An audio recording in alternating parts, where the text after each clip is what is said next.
Hello' everyone, সকলোকে পুনৰবাৰ স্বাগতম জনাইছোঁ স্মাৰ্ট লাৰ্ণিং ইউটিউব চেনেলটোলৈ। আৰু আজি আমি আছাম টেটৰ কাৰণে নতুন এটা ছিৰিজ আৰম্ভ কৰিছোঁ, মেথছৰ ছিৰিজ। আজি বেছি দিন নাইকে এতিয়া আছাম টেটলৈ, কিন্তু আমি যিমানখিনি পাৰোঁ আমি গোটেইটো মেথছৰ যিখিনি আছে গোটেইখিনি আমি কমপ্লিট কৰিবলৈ যত্ন কৰিম। অকলে কৰাটো পচিবল নহয় গোটেইখিনি, যিহেতু আমাৰ তাত টাইম বহুত কম আছে। চ' আৰু এটা চেনেল আছে RK ক্লাছ, মই লিংকটো ডেছক্ৰিপশ্যন বক্সত দি দিম। আমি দুজনে মিলি পেলাই গোটেইখিনি মেথছ কভাৰ কৰিব চেষ্টা কৰিম। চ' আজিৰ ভিডিঅ'টোত আমি সংখ্যা প্ৰণালী যিটো আছে আমাৰ সংখ্যা প্ৰণালী পাৰ্ট 1, এইটো গোটেইটো সংখ্যা প্ৰণালী এটা ভিডিঅ'ত কৰা পচিবল নহয়, বহুত দীঘলীয়া এটা ভিডিঅ' হৈ যাব। গতিকে আমি 2টা বা 3টা ভিডিঅ'ত গোটেইটো সংখ্যা প্ৰণালী চেছ কৰি দিম বুলি ভাবিছোঁ। চ' নাম্বাৰ ছিষ্টেম একদম বেছিকৰ পৰা, নেচাৰেল নাম্বাৰ স্বাভাৱিক সংখ্যাৰ পৰা আৰম্ভ কৰি আমি একেবাৰে বাস্তৱ সংখ্যালৈকে, ৰিয়েল নাম্বাৰলৈকে গোটেইখিনি আমি ডিছকাছ কৰিম আজিৰ ভিডিঅ'টোত। তাৰ সংখ্যাখিনি ডিছকাছ কৰিম, নাম্বাৰ লাইন আঁকি পেলাই আমি নাম্বাৰ ছিষ্টেমটো বুজিম, প্লাছ আমি সংখ্যাখিনি চাই পেলাই লাষ্টত 2টামান আমি প্ৰেক্টিছ কৰিম। ঠিক আছে, চ' ব'লক আজি ভিডিঅ'টো ষ্টাৰ্ট কৰোঁ। ভিডিঅ'টো আপোনালোকে স্কিপ নকৰিব, শেষলৈকে চাব আৰু চেনেলটোক সহযোগিতা কৰিব বুলি আশা ৰাখিলোঁ। চ' ব'লক ভিডিঅ'টো ষ্টাৰ্ট কৰোঁ। এতিয়া নাম্বাৰ ছিষ্টেম বা সংখ্যা প্ৰণালী পঢ়াৰ আগতেই আমি জানিব লাগিব সংখ্যা মানে কি। ইয়াত আপোনালোকে চাব পাৰে যে সংখ্যা হৈছে গণনা, পৰিমাপ আৰু পৰিমাণ নিৰ্ধাৰণৰ বাবে ব্যৱহাৰ কৰা এটা গাণিতীয় সত্তা। ঠিক আছে, চ' সংখ্যা আমি কি ক্ষেত্ৰত ব্যৱহাৰ কৰিব পাৰিম? গণনা কৰিবলৈ, কিবা পৰিমাপ কৰিবলৈ, পৰিমাণ নিৰ্ধাৰণৰ বাবে আমি সংখ্যা ব্যৱহাৰ কৰোঁ। ঠিক আছে, সংখ্যাক গণিতৰ মৌলিক উপাদান বুলি গণ্য কৰা হয়, যি বিভিন্ন ৰূপত যেনে পূৰ্ণ সংখ্যা, ভগ্নাংশ, দশমিক আৰু যৌগিক সংখ্যা ৰূপে উপস্থিত থাকে। ঠিক আছে, চ' আপোনালোকে মানি লওক সংখ্যা মানে কি। প্ৰথমতে আমি অংকৰ পৰা আহোঁ। 0, 1, 2, 3, এই গোটেইবিলাক কি? এই গোটেইবিলাক হৈছে ডিজিট, এই গোটেইবিলাক হৈছে অংক। এই ডিজিটবিলাকৰ জৰিয়তে বা এই অংকবিলাকৰ জৰিয়তে আমি গোটেইখিনি গণনা, মেথছৰ যিমান কেলকুলেশ্যন আছে এই গোটেইখিনি আমি এই অংকবিলাকৰ জৰিয়তে 0ৰ পৰা আৰম্ভ কৰি 9লৈকে এই 10টা অংকৰ জৰিয়তে আমি সমাপন কৰোঁ। ঠিক আছে, যিহেতু এই ভিডিঅ'টো মোবাইলত কৰা আছে, মোৰ লিখাখিনি অলপ বেয়া হ'ব পাৰে, আপোনালোকে এইটো অলপ নিজে বুজি ল'ব। চ' ব'লক এতিয়া সংখ্যা কি হ'ব পাৰে। সংখ্যা হৈছে গণনাৰ কাৰণে আমি যিবিলাক ব্যৱহাৰ কৰোঁ, গণনাৰ কাৰণে যিবিলাক আমি একক ব্যৱহাৰ কৰোঁ, তাকে আমি সংখ্যা বুলি জানো। বিভিন্ন ৰূপত ব্যৱহাৰ কৰা হয়। সংখ্যাৰ বিভিন্ন প্ৰকাৰৰ বিষয়ে আমি জানিম। প্ৰথমতে আমি জানিব লাগিব স্বাভাৱিক সংখ্যা। স্বাভাৱিক সংখ্যাক আপোনালোকে মন কৰিব কি আখৰেৰে ডিনোট কৰা হয়? এনৰে ডিনোট কৰা হয়। ঠিক আছে, এন, কেপিটেল এন দি পেলাই আমি স্বাভাৱিক সংখ্যা বুজাওঁ। এতিয়া এন দি পেলাই কিয় বুজোৱা হয়? কাৰণ স্বাভাৱিক সংখ্যাক আমি ইংৰাজীত কি বুলি কওঁ? Natural number. স্বাভাৱিক সংখ্যাক আমি কি বুলি কওঁ? নেচাৰেল নাম্বাৰ বুলি কওঁ। আপোনালোকে মনত ৰাখিব, স্বাভাৱিক সংখ্যাক আমি নেচাৰেল নাম্বাৰ বুলি জানো। এতিয়া স্বাভাৱিক সংখ্যা মানে কি? এতিয়া চাওক আপোনালোকে একৰ পৰা একদম উজুভাৱে যদি আমি ক'ব যাওঁ, একদম সহজভাৱে যদি আমি ডেফিনেশ্যন দিব যাওঁ সংখ্যা, স্বাভাৱিক সংখ্যাৰ যদি আমি দিব লাগে, তেন্তে মই ইয়াত লিখিছোঁ যে একৰ পৰা আৰম্ভ কৰি সকলো সংখ্যাক স্বাভাৱিক সংখ্যা বোলে, কিন্তু ধনাত্মক হ'ব লাগিব। এতিয়া একৰ পৰা আৰম্ভ কৰি মই নাম্বাৰ লাইন আঁকি পেলাই আপোনালোকক বুজাইছোঁ। এতিয়া ধৰি লওক এইটো এটা নাম্বাৰ লাইন, ইয়াতে আপোনালোকে চাব পাৰে লাইন যদি এইটো গৈয়ে থাকিব, কেতিয়াও শেষ নহয়, ইনফাইনাইটলৈকে গৈয়ে থাকিব। ঠিক আছে, চ' সেইটো কাৰণে মই এইটো চিম্বল দি দিছোঁ। ইয়াত ধৰি লওক আপোনালোকে ইয়াত 0 আছে। ঠিক আছে, চ' ইয়াত মই ফাৰ্ষ্টতে লাইনটো আঁকি লৈছোঁ। চ' ইয়াতে আপোনালোকে ধৰি লওক ইয়াত 0 আছে, ইয়াত আমাৰ আছে 1, 2, 3, 4, তেনেকৈ এইফালে -1 আছে, -2 আছে, -3 আছে। ঠিক আছে, এনেকৈ আঁকিলোঁ। চ' ইয়াত আপোনালোকে চাব পাৰে একৰ পৰা আৰম্ভ কৰি, চ' একৰ পৰা আৰম্ভ কৰিব লাগিব। ইয়াৰ পৰা আমি আৰম্ভ কৰিব লাগিব, ইয়াত আছে 1, এইখিনি জেগাৰ পৰা আমি আৰম্ভ কৰিব লাগিব, হয়নে? চ' ইয়াৰ পৰা আৰম্ভ কৰি যিমান সংখ্যা আছে, এইফালেতো চব পজিটিভ সংখ্যাই আছে, এইফালে নিগেটিভ সংখ্যা আছে, কিন্তু এইফালে চব পজিটিভ সংখ্যাই আছে। চ' একৰ পৰা আৰম্ভ কৰি যিমান সংখ্যা আছে আপ টু ইনফাইনাইটলৈকে, 1 কোটি হৈ যাওক, 2 কোটি, 10 কোটি, 10 মিলিয়ন, ট্ৰিলিয়নলৈকে যিমান সংখ্যা আছে গোটেইখিনি কি? স্বাভাৱিক সংখ্যা। গতিকে আপোনালোকে বুজি পাইছে, একৰ পৰা ষ্টাৰ্ট হ'ব লাগিব। গতিকে আপোনালোকক যদি সোধে আটাইতকৈ সৰু স্বাভাৱিক সংখ্যাটো কি, আটাইতকৈ সৰু নেচাৰেল নাম্বাৰটো কি, দেন আপোনালোকে এনচাৰ কি দিব? 1। ঠিক আছে, যদি আপোনালোকক সোধে আটাইতকৈ ডাঙৰ, আটাইতকৈ বৃহৎ স্বাভাৱিক সংখ্যাটো কি, তেন্তে আপোনালোকে ক'ব লাগিব তেনেকুৱা কোনো নাম্বাৰ নাই। কাৰণ সকলোতকৈ ডাঙৰ নাম্বাৰটো কি আমি ক'ব পাৰিম নেকি? আমি ক'ব পাৰিম যে সকলোতকৈ সৰু সংখ্যাটো, সকলোতকৈ সৰু স্বাভাৱিক সংখ্যাটো আমি ক'ব পাৰিম যে 1, কিন্তু আটাইতকৈ ডাঙৰ স্বাভাৱিক সংখ্যাটো আমি ক'ব নোৱাৰিম, কাৰণ স্বাভাৱিক সংখ্যাৰ শেষ নাইকিয়া। ঠিক আছে, এইটো গৈয়ে থাকিব। চ' ষ্টাৰ্ট ক'ৰ পৰা হয়? 1ৰ পৰা হয়, আপোনালোকে সেইটো মনত ৰাখিব। আৰু স্বাভাৱিক সংখ্যা আপোনালোকে হয়তো নিশ্চয় বুজি পাইছে। স্বাভাৱিক সংখ্যাক প্ৰাকৃতিক সংখ্যা বুলিও কোৱা হয় আৰু নেচাৰেল নাম্বাৰ বুলি কিয় কোৱা হয়। এতিয়া মই আৰু এটা কথা ক'ব বিচাৰোঁ, আপোনালোকে এইটো নোট কৰিব। স্বাভাৱিক সংখ্যা কোনে ইনভেণ্ট কৰিছে বা স্বাভাৱিক সংখ্যা কোনে আৱিষ্কাৰ কৰিছে আমি নাজানো। গণনাৰ সুবিধাৰ্থে সেইটো অতীতৰ পৰাই চলি আহিছে যে এটা বস্তু, দুটা বস্তু, তিনিটা বস্তু। চ' একজেক্টলি কোনে আৱিষ্কাৰ কৰিছিলে বা কোনে ডিস্কভাৰ কৰিছিলে বা কোনে ইনভেণ্ট কৰিছিলে স্বাভাৱিক সংখ্যা সেইটো আমি নাজানো। গতিকে এই সংখ্যাবোৰক নেচাৰেলি সৃষ্টি হোৱা বুলি ধৰি লোৱা হয়, স্বাভাৱিকভাৱে সৃষ্টি হোৱা বুলি ধৰি লোৱা হয়। গতিকে এই সংখ্যাবোৰক আমি স্বাভাৱিক সংখ্যা বুলি জানো। একদম বেছিকৰ পৰা কথাখিনি ক'ব চেষ্টা কৰিছোঁ, আপোনালোকে ভিডিঅ'টো শেষলৈকে চাব। এতিয়া নেক্সট স্লাইডলৈ আমি গৈছোঁ। এতিয়া আমি পূৰ্ণ সংখ্যালৈ আহোঁ। স্বাভাৱিক সংখ্যা আমি বুজি পালোঁ, এতিয়া পূৰ্ণ সংখ্যাৰ ডেফিনেশ্যনটো চাওঁ। প্ৰথমতে আপোনালোকে সংখ্যা গম পালে, সংখ্যা কি, গণনাৰ কাৰণে ব্যৱহাৰ কৰা হয়। তাৰপিছত আমি আহিলোঁ স্বাভাৱিক সংখ্যা, তাৰপিছত এতিয়া আমি পঢ়িম পূৰ্ণ সংখ্যা। পূৰ্ণ সংখ্যা মানে কি আপোনালোকে চাব, শূন্যৰ পৰা আৰম্ভ কৰি সকলোবোৰ স্বাভাৱিক সংখ্যাক একেলগে পূৰ্ণ সংখ্যা বুলি কোৱা হয়। একদম ইজি ডেফিনেশ্যন। এতিয়া ইয়াত কি বুজাই আছে, আৰম্ভ ক'ৰ পৰা হ'ব, শূন্যৰ পৰা হ'ব। আমি স্বাভাৱিক সংখ্যাত কি পঢ়িছিলোঁ, স্বাভাৱিক সংখ্যা 1ৰ পৰা আৰম্ভ হয় আৰু ইনফাইনাইটলৈকে গৈ থাকে, শেষ নাইকিয়া। তেনেকেই শূন্যৰ পৰা আৰম্ভ কৰি পেলাই, এইবাৰ আৰম্ভটো ক'ৰ পৰা হ'ব, শূন্যৰ পৰা হ'ব আৰু ইনফাইনাইটলৈকে গৈ থাকিব। শূন্যৰ পৰা আৰম্ভ কৰি সকলো স্বাভাৱিক সংখ্যাক একেলগে পূৰ্ণ সংখ্যা বুলি কোৱা হয়। গতিকে আমি ক'ব পাৰোঁ যে স্বাভাৱিক সংখ্যাকেইটাৰ লগত যদি আগত যদি আমি শূন্যটোকো যোগ কৰি দিওঁ, তেন্তে এই গোটেইখিনি সংখ্যা কি সংখ্যা হৈ যাব, পূৰ্ণ সংখ্যা হৈ যাব। ঠিক আছে। এতিয়া যদি আপোনালোকক মই এতিয়া নাম্বাৰ লাইন এটা আঁকি পেলাই আকৌ বুজাবলৈ চেষ্টা কৰিছোঁ। ইয়াতে ধৰি লওক মই আকৌ এটা নাম্বাৰ লাইন আঁকিলোঁ ইয়াত, এইবাৰো ছেম মই নাম্বাৰ লাইনটো আঁকি লৈছোঁ। 0 1 2 3 -1 -2 এনেকৈ আছে। চ' আপোনালোকে হেণ্ডৰাইটিংটো অলপ বেয়া হৈছে, আপোনালোকে সেইটো অলপ বুজি ল'ব। চ' আগৰবাৰ আমি কি কৈছিলোঁ যে 1ৰ পৰা ষ্টাৰ্ট হ'ব লাগিব। ঠিক আছে, আগৰবাৰ 1ৰ পৰা ষ্টাৰ্ট হ'ব লাগিব যিহেতু স্বাভাৱিক সংখ্যা আছিলে। কিন্তু এইবাৰ আমি কি কৈছোঁ, এইবাৰ হৈছে পূৰ্ণ সংখ্যা। পূৰ্ণ সংখ্যা ক'ৰ পৰা ষ্টাৰ্ট হয়, শূন্যৰ পৰা ষ্টাৰ্ট হয়। গতিকে ইয়াৰ পৰা ষ্টাৰ্ট হ'ব লাগিব। গতিকে ক'ৰ পৰা ষ্টাৰ্ট হ'ব, গতিকে ইয়াৰ পৰা ষ্টাৰ্ট হ'ব লাগিব, এইখিনিৰ পৰা আৰম্ভ কৰি পেলাই, শূন্যৰ পৰা আৰম্ভ কৰি পেলাই গোটেইখিনি স্বাভাৱিক সংখ্যা, মানে স্বাভাৱিক সংখ্যাৰ লগত যেতিয়া আমি শূন্যটোক যোগ কৰি দিওঁ, তেতিয়া এইটো কি হৈ যায়, পূৰ্ণ সংখ্যা হৈ যায়। গতিকে আপোনালোকে এতিয়া যদি আপোনালোকৰ কুৱেশ্যন আহে, এনেকুৱা ধৰণৰ কুৱেশ্যনবিলাক আহে, গতিকে কনচেপ্ট যদি আপোনালোকৰ ক্লিয়াৰ থাকে, গোটেইখিনি মেথছ আপোনালোকে কৰি আহিব পাৰিব।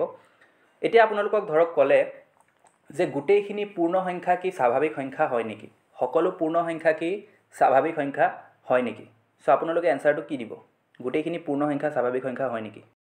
আপোনালোকে মনত ৰাখিব, সকলো পূৰ্ণ সংখ্যা স্বাভাৱিক সংখ্যা নহয়, কাৰণ শূন্যটোতো এটা পূৰ্ণ সংখ্যা ন, শূন্যৰ পৰা ষ্টাৰ্ট হ'ব মই কৈছোঁ, শূন্যটোতো এটা পূৰ্ণ সংখ্যা, কিন্তু এইটো কি এটা স্বাভাৱিক সংখ্যা হয় নেকি, স্বাভাৱিক সংখ্যাটো নহয়।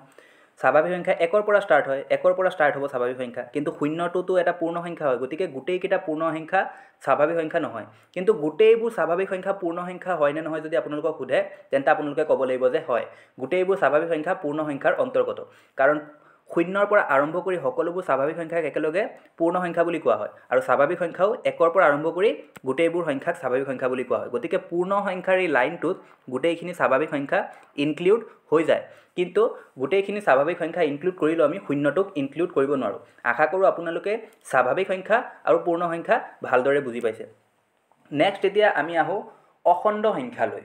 আপোনালোকে স্বাভাৱিক সংখ্যা আৰু পূৰ্ণ সংখ্যা বুজি পালেহে অখণ্ড সংখ্যা বুজি পাব। ঠিক আছে, এতিয়া আমি আহোঁ অখণ্ড সংখ্যালৈ। এতিয়া আৰু এটা নাম্বাৰ লাইন মই প্ৰথমতে এটা আঁকি লৈছোঁ।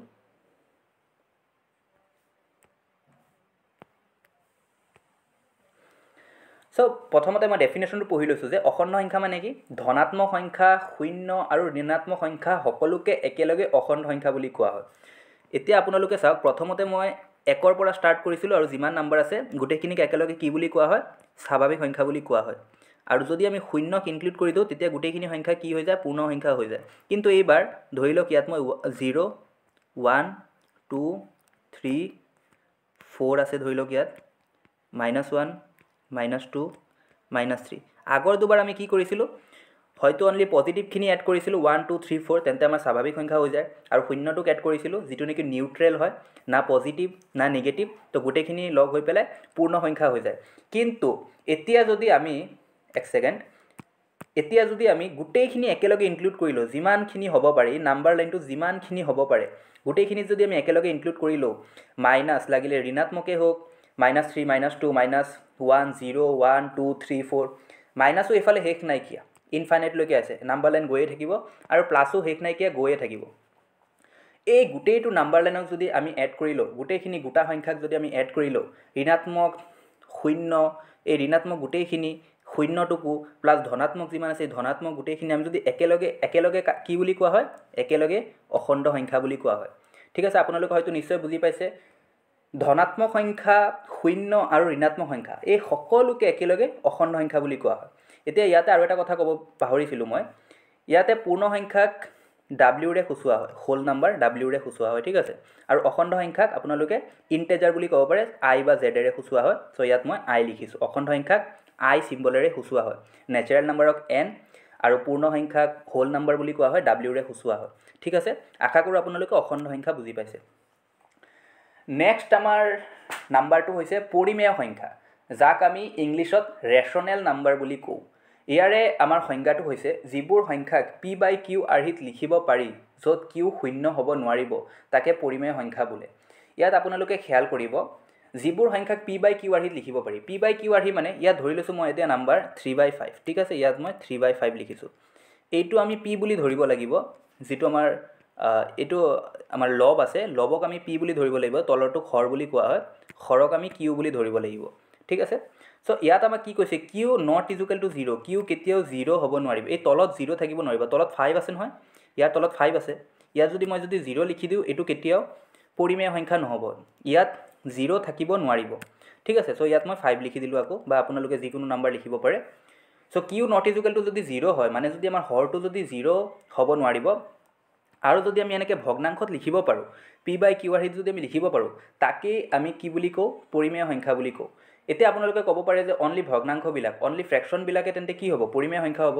মই ক'লোঁ যে নহয়, আপোনালোকে আৰু ডিপলি যদি কথাটো বুজিব লাগে, তেতিয়া ইয়াত মই লিখি দিলোঁ, যিকোনো এটা স্বাভাৱিক সংখ্যা লিখি দিলোঁ। ধৰি লৈছোঁ মই 1 লিখিলোঁ।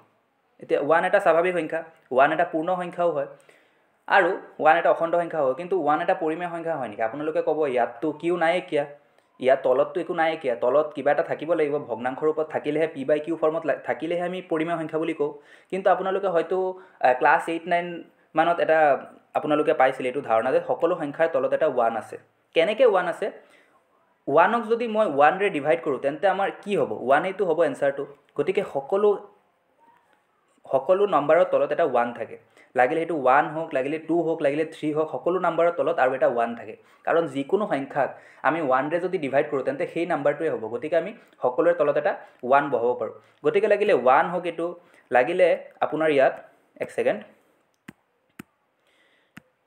ইয়াত যদি লাগিলে 2 হওক, 3 হওক, 4 হওক, সকলোৰে তলত কি আছে, 1 এটা আছে। 1ৰে সকলোকে ডিভাইড কৰিব পাৰি। গতিকে এই সকলোবিলাক নাম্বাৰ কি, এই সকলোবিলাক নাম্বাৰ হৈছে পৰিমেয় সংখ্যা, এই সকলোবিলাক নাম্বাৰ হৈছে ৰেচনেল নাম্বাৰ বা পৰিমেয় সংখ্যা। ঠিক আছে, আপোনালোকে হয়তো পৰিমেয় সংখ্যা মানে কি বুজি পাইছে। নেক্সট আমি আহোঁ অপৰিমেয় সংখ্যালৈ। এতিয়া পৰিমেয় সংখ্যাক নাম্বাৰ লাইনত আমি ডাইৰেক্ট তেনেকৈ ৰিপ্ৰেজেণ্ট কৰিব নোৱাৰিম, চ' সেইটোৰ কাৰণে আৰু এটা ভিডিঅ' লাগিব। অপৰিমেয় সংখ্যালৈ আহোঁ এতিয়া। অপৰিমেয় সংখ্যা মানে কি? অপৰিমেয় সংখ্যা মানে হৈছে যিবোৰ সংখ্যাক পি বাই কিউ আৰ্হিত লিখিব নোৱাৰি, তাকে অপৰিমেয় সংখ্যা বুলি কোৱা হয়। এতিয়া অপৰিমেয় সংখ্যা সেইবোৰ সংখ্যা যিবোৰ সংখ্যাক আমি পি বাই কিউ আৰ্হিত লিখিব নোৱাৰিম। এতিয়া 1, 2, 3, 4 যিবিলাক নেচাৰেল নাম্বাৰ আছে, পূৰ্ণ সংখ্যা আছে আমাৰ, বা আমাৰ যিখিনি আমি -1কো লিখিব পাৰোঁ। ইয়াত যদি -1 মই লিখিছোঁ, -1ৰ তলতোতো এটা 1 আছে।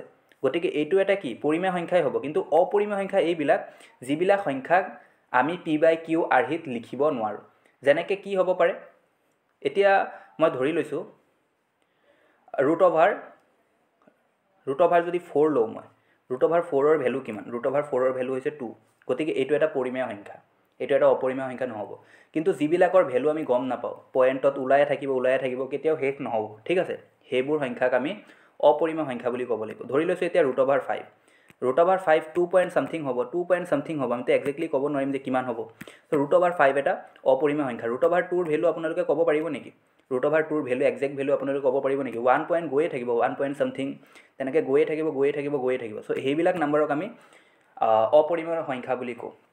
এতিয়া আপোনালোকে আৰু এটা হয়তো শুনিছে পাইৰ ভেলু কিমান? পাইৰ ভেলু হৈছে 22/7। 22/7 হৈছে পাইৰ ভেলু। কিন্তু এতিয়া আমি যদি ইয়াক যদি দশমিকত লিখোঁ, ডেচিমেলত যদি লিখোঁ, তেন্তে কি হ'ব? আমি গণনাৰ সুবিধাৰ্থে ধৰি লওঁ যে 3.14 হয়নে?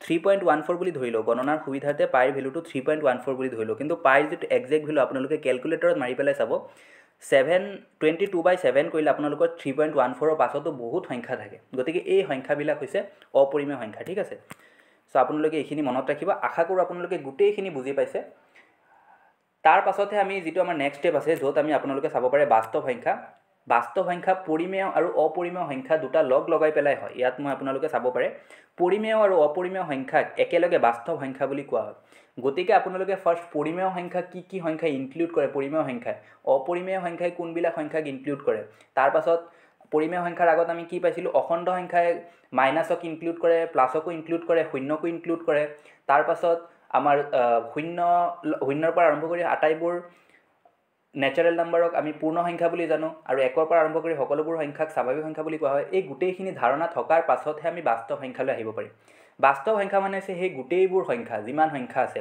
লাগিলে p/q ফৰ্মত থাকক লাগিলে 1 হোক 2 হোক 3 হোক 7/4 হোক লাগিলে কিবা ফ্ৰেকশ্যনত থাকক কি হ'ব পাৰে মই ইয়াত লিখি দিছোঁ আপোনালোকক লাগিলে সেই সংখ্যাটো 1 হোক 1 এটা স্বাভাৱিক সংখ্যা বা পূৰ্ণ সংখ্যা লাগিলে এইটো 2/3 হোক ঠিক আছে লাগিলে এইটো পাই হোক পাই মানে হৈছে 22/7 যেটো এটা অপৰিমেয় সংখ্যা লাগিলে √2 হোক যিমান সংখ্যা আছে গোটেইখিনিক আমি কি বুলি কওঁ বাস্তৱ সংখ্যা একেলগে বাস্তৱ সংখ্যা বুলি কোৱা হয় বাস্তৱ সংখ্যাৰ পাছতো আৰু এটা নাম্বাৰ আছে যাক আমি জটিল সংখ্যা বুলি কওঁ হেতু এটা এডভান্স মেথছৰ টপিক হয় আৰু ক্লাছ 10ত অলপ আছে জটিল সংখ্যাৰ অলপ ধাৰণাটো ইমাজিনাৰী নাম্বাৰ বুলি কওঁ আমি জটিল সংখ্যাৰ ধাৰণাটো ক্লাছ 10ত অলপ আছে কিন্তু ইয়াত জটিল সংখ্যা ধাৰণাটো আপোনালোকে নাচালেও হ'ব গতিকে বাস্তৱ সংখ্যালৈকে আপোনালোকে ভালকে চাই যাব যেতিয়া আপোনালোকে ডেফিনেশ্যন আৰু যদি ভিডিওটো যদি ভালকে আপোনালোকে যদি মন দিছে দেন কনসেপ্ট আপোনালোকৰ যদি ক্লিয়াৰ থাকে তেন্তে আপোনালোকে তাৰ পৰা ঘূৰাই পকাই যিমানে কোৱেশ্চন আহিব পাৰে আপোনালোকক ধৰক কৈ দিলে যে আটাইবোৰ বাস্তৱ সংখ্যা পৰিমেয় সংখ্যা হয়নে তেন্তে আপোনালোকে কি ক'ব যে আটাইবোৰ বাস্তৱ সংখ্যাত কি হয়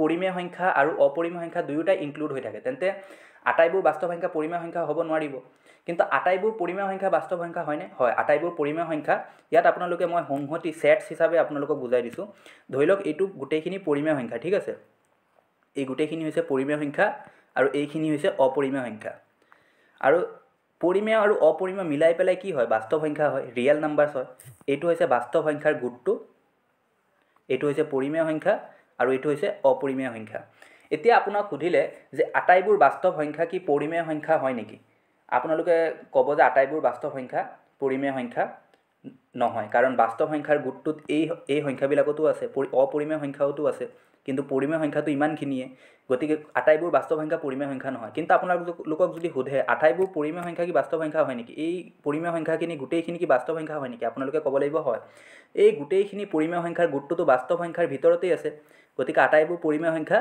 বাস্তৱ সংখ্যা হয় কিন্তু আটাইবোৰ বাস্তৱ সংখ্যা পৰিমেয় সংখ্যা নহয় বা আটাইবোৰ বাস্তৱ সংখ্যা অপৰিমেয় সংখ্যা নহয় আপোনালোকে হয়তো ক্লিয়াৰ হৈছে তেনেকৈ কোৱেশ্চনবিলাক আহিব সো যেতিয়া আপোনালোকৰ কনসেপ্ট ক্লিয়াৰ থাকিব গোটেইখিনি ডেফিনেশ্যন ক্লিয়াৰ থাকিব ফাৰ্ষ্টৰ পৰা স্বাভাৱিক সংখ্যাৰ পৰা ষ্টাৰ্ট কৰি আপোনালোকে বস্তুখিনি বুজিব সংখ্যাৰ পৰা ষ্টাৰ্ট কৰি আপোনালোকে বস্তুখিনি বুজিব উইথ নাম্বাৰ লাইন তেতিয়া আপোনালোকৰ এই কোৱেশ্চনবিলাক অতি উজু হৈ যাব আশা কৰোঁ আপোনালোকে গোটেইখিনি ডেফিনেশ্যন বুজি পাইছে এতিয়া আৰু এটা ইয়াত মই কোৱেশ্চন এটা এড কৰিছোঁ এইটো কোৱেশ্চন প্ৰায় আহা দেখা যায় নাম্বাৰ সিস্টেমৰ কোৱেশ্চন হয় এটা মই ইয়াত লিখিছোঁ যে write the place value and face value of the red digits of the following numerals এই যে তলৰ দুটা সংখ্যা আছে এই তলৰ দুটা সংখ্যা যিবিলাক ৰেড ডিজিট আছে 53482 হা 53482 আছে ৰেড ডিজিট 1938377 ইয়াত 8 আছে ৰেড ডিজিট তাৰে আমি কি লিখিব লাগে প্লেচ ভেলু আৰু ফেজ ভেলু লিখিব লাগে প্লেচ ভেলু মানে কি প্লেচ ভেলু মানে হৈছে স্থানীয় মান প্লেচ ভেলু মানে হৈছে স্থানীয় মান আৰু ফেজ ভেলু মানে কি ফেজ ভেলু মানে হৈছে সাংখ্যিক মান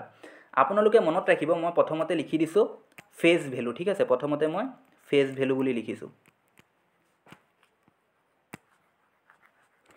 ফেজ ভেলু কিমান হ'ব যিকোনো সংখ্যাৰ লাগিলে যিমান ডাঙৰে সংখ্যা থাকক ইয়াত 5টা ডিজিটৰ সংখ্যা আছে ঠিক আছে ইয়াত কেইটা আছে 1 2 3 4 5 6 7 7টা ডিজিটৰ সংখ্যা আছে যিমান ডাঙৰ সংখ্যাই থাকক যদি আপোনালোকক ফেজ ভেলু খুদে সাংখ্যিক মান খুদে 3ৰ সাংখ্যিক মান খুদিছে 3ৰ সাংখ্যিক মান কিমান হ'ব 3 হ'ব 8ৰ সাংখ্যিক মান সুধিছে 8ৰ সাংখ্যিক মান সুধিছে ফেজ ভেলু সুধিছে কিমান হ'ব 8 হ'ব যিমান লিখা থাকে হেতুৱে হৈ যায় ফেজ ভেলু মানে হৈছে যদি 3 ফেজ ভেলু খুদে 3 লাগিলে যতে থাকক একক দহক শতক হাজাৰৰ ঘৰত আছে ঠিক আছে 1000ত আছে 3 টো ইয়াত 1000ত আছে কিন্তু ফেজ ভেলু যদি খুদে আমাৰ 3 হ'ব ইয়াতো 1000ৰ ঘৰত আছে ঠিক আছে 8 টো কিমান 1000ৰ ঘৰত আছে একক দহক শতক আৰু ইয়াত হাজাৰৰ ঘৰত আছে কিন্তু 8টোৰ যদি ফেজ ভেলু সোধে তেন্তে আমি কি ক'ব লাগিব 8এই ক'ব লাগিব ফেজ ভেলু সদায় সেই সংখ্যাটোৱে হৈ যায় যিটো সংখ্যাৰ আমাক ফেজ ভেলু ওলাব দিয়ে গতিকে আমি ফেজ ভেলু দুটা কৰিলোঁ হয়তো আপোনালোকৰ ক্লিয়াৰ হৈছে ফেজ ভেলু সদায় সেমে হয় সেই সংখ্যাটোৱে হৈ যায় এতিয়া আমাক সুধিছে প্লেস ভেলু আপোনালোকে ভালকৈ খেয়াল কৰিব ইয়াত আমাক সুধিছে এতিয়া প্লেস ভেলু এতিয়া এইটো ক্ষেত্ৰত প্লেস ভেলু কি হ'ব প্লেস ভেলু কিহৰ ওলাব দিছে আমাৰ 3 আমাৰ প্লেস ভেলু ওলাব দিছে তে কি হ'ব কিহৰ ঘৰত আছে একক দশক শতক হাজাৰৰ ঘৰত আছে হাজাৰৰ ঘৰত যেহেতু আছে তেন্তে প্লেস ভেলুটো কেনেকৈ ওলাম আমি 3 লগত হাজাৰ এটা ইনটু কৰিব লাগিব হাজাৰৰ ঘৰত আছে ন তে কিহৰ ওলাব দিছে 3 তে 3 আমি লিখিম কিহৰ ঘৰত আছে হাজাৰৰ ঘৰত গতিকে আমি হাজাৰ এটা ইনটু কৰিব লাগিব আমাৰ এনসাৰটো কি হৈ যাব 3000 গতিকে স্থানীয় মান বা প্লেস ভেলু কিমান হ'ব 3000 হৈ যাব প্ৰথমটো ক্ষেত্ৰত ঠিক আছে সেকেন্ডটো আপোনালোকে হয়তো নিশ্চয় কৰিব পাৰিব মই ইয়াত কৰি দিছো ইয়াতে সেকেন্ডটো কি আছে একক দশক শতক হাজাৰ 8 টো হাজাৰৰ ঘৰত আছে 8 টো ঠিক আছে 8 টো হাজাৰৰ ঘৰত আছে গতিকে এই ক্ষেত্ৰত আমি কি কৰিম এই ক্ষেত্ৰতো আমি 8ৰ যেটো স্থানীয় মান বা প্লেস ভেলু হেতু কি হৈ যাব 8 * 8 টো লিখিব লাগিব আৰু 8ৰ লগত কিমান পূৰণ কৰিব লাগিব 1000 পূৰণ কৰিব লাগিব গতিকে প্লেস ভেলু কিমান হৈ যাব 8000 হৈ যাব ঠিক আছে আপোনালোকে হয়তো নিশ্চয় বুজি পাইছে এতিয়া যদি আপোনালোকক সোধে যে এই 1ৰ ফেজ ভেলু ওলাব লাগে এই ফাৰ্ষ্টৰ যে 1 টো যে আছে এই 1ৰ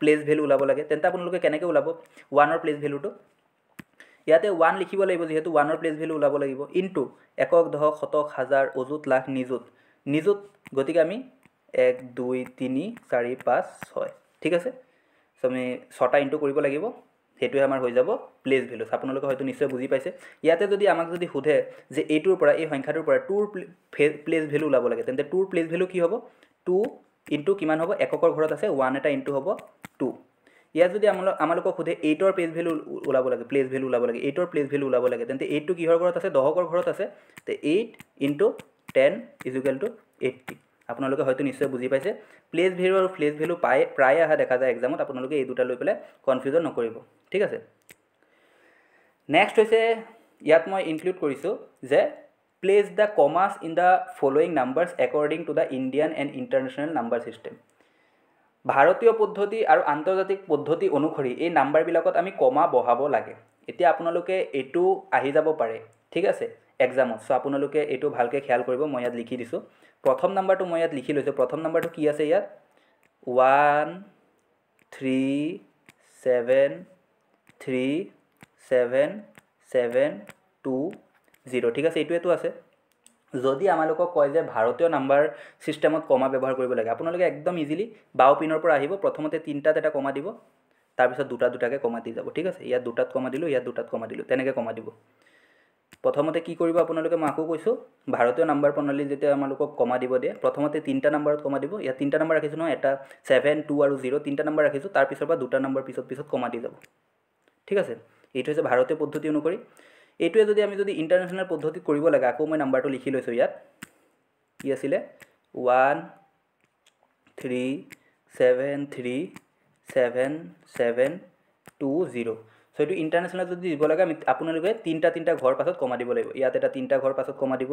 ইয়াত আৰু এটা তিনটা ঘৰ পাছত কমা দিব ঠিক আছে ইন্টাৰনেশনালত বাও পিনৰ পৰা আন্তৰ্জাতিক পদ্ধতিত বাও পিনৰ পৰা তিনটা ঘৰ পিছত কমা দিব লাগে ভাৰতীয় পদ্ধতিত বাও পিনৰ পৰা প্ৰথমতে তিনটা ঘৰত তাৰ পিছত দুটা ঘৰ পিছত কমা দিব লাগে হয়তো আপোনালোকৰ ক্লিয়াৰ হৈছে নেক্সট ইয়াত আপোনালোকৰ সংখ্যাটো কি আছে এটো আপোনালোকে নিশ্চয় পাৰিব মই এটো আপোনালোকক হোমৱৰ্ক দিছো আপোনালোকে এটো কমেন্টত জনাই দিব লিখি পেলাই জনাই দিব ঠিক আছে যে কি হ'ব 773 ৰ আগত এটা কমা হ'ব তাৰ পিছত দুটা ঘৰ বাদ দি পেলাই কমা দিব তেনেকৈ আন্তৰ্জাতিক পদ্ধতি তিনটা বাদ দি পেলাই কমা দিব আপোনালোকে এটো নিশ্চয় কমেন্টত লিখি পেলাই জনাব বুলি মই আশা ৰাখিলো নেক্সট ইয়াত আৰু এটা কোৱেশ্চন মই ইয়াত ইনক্লুড কৰিছো যে find the sum ayat ahisa sum hobo find the sum of the place of 2 and the face value of 8 in the following number ei je yat eta number add koriso moi 938024 ei number to 2 er face value aru ya ei number to place value of 2 2 er place value mane 2 er sthaniyo man ami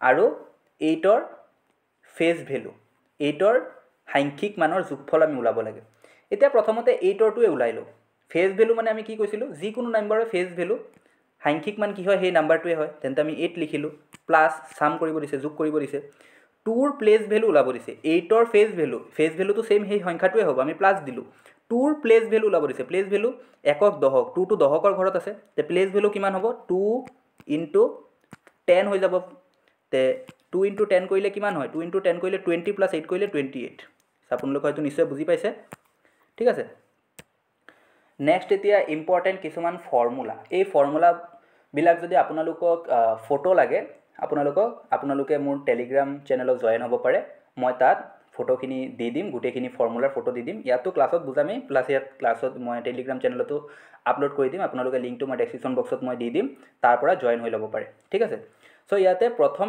nটা স্বাভাৱিক সংখ্যাৰ যোগফল যদি আপোনালোকক সোধে এতিয়া এক্সামতো আমাৰ তাত ইমান টাইম নাথাকিব যে আমি যোগ কৰি পেলাই ওলাই থাকিম এতিয়া যদি এটা বা দুটা হেতে আমি ওলাব পাৰিম যে 1 যোগফল ওলাব দিছে না 1 + 2 + 3 + 4 + 5 লৈকে আহিলে মই ধৰি লৈছোঁ তেন্তে আপোনালোকে ওলাব পাৰিব 5 + 4 কৰিলে 9 9 + 3 কৰিলে 12 12 + 2 কৰিলে 14 + 1 কৰিলে 15 এনসাৰটো আপোনালোকৰ 15 ওলাই যাব কিন্তু ঠিক আছে সেইটো আপোনালোকে মুখে মুখে ওলাব পাৰিব কিন্তু ইয়াত যদি আপোনালোকক দি দিলে মই ধৰি লৈছোঁ ইয়াত আপোনালোকক দি দিলে যে 1 + 2 + ... গৈ আছে 30 লৈকে তেন্তে আপোনালোকে কি কৰিব গুণি থাকিব নেকি 30 + 29 + 28 + 27 তেনেকৈ আপোনালোকে ওলাব নোৱাৰিব তাৰ কাৰণে এটা ফৰ্মুলা আছে সেই ফৰ্মুলাটো কি একদম বহুত বেছি ইম্পৰ্টেণ্ট ফৰ্মুলা আপোনালোকে চাব ফৰ্মুলাটো হৈছে n * n + 1 / 2 মাত্ৰ এইটো ফৰ্মুলা আপোনালোকে পুট কৰিব এনসাৰ আপোনালোকৰ ওলাই যাব এতিয়া চাওক কেনেকৈ ফৰ্মুলাটো মই কি কৈছোঁ n *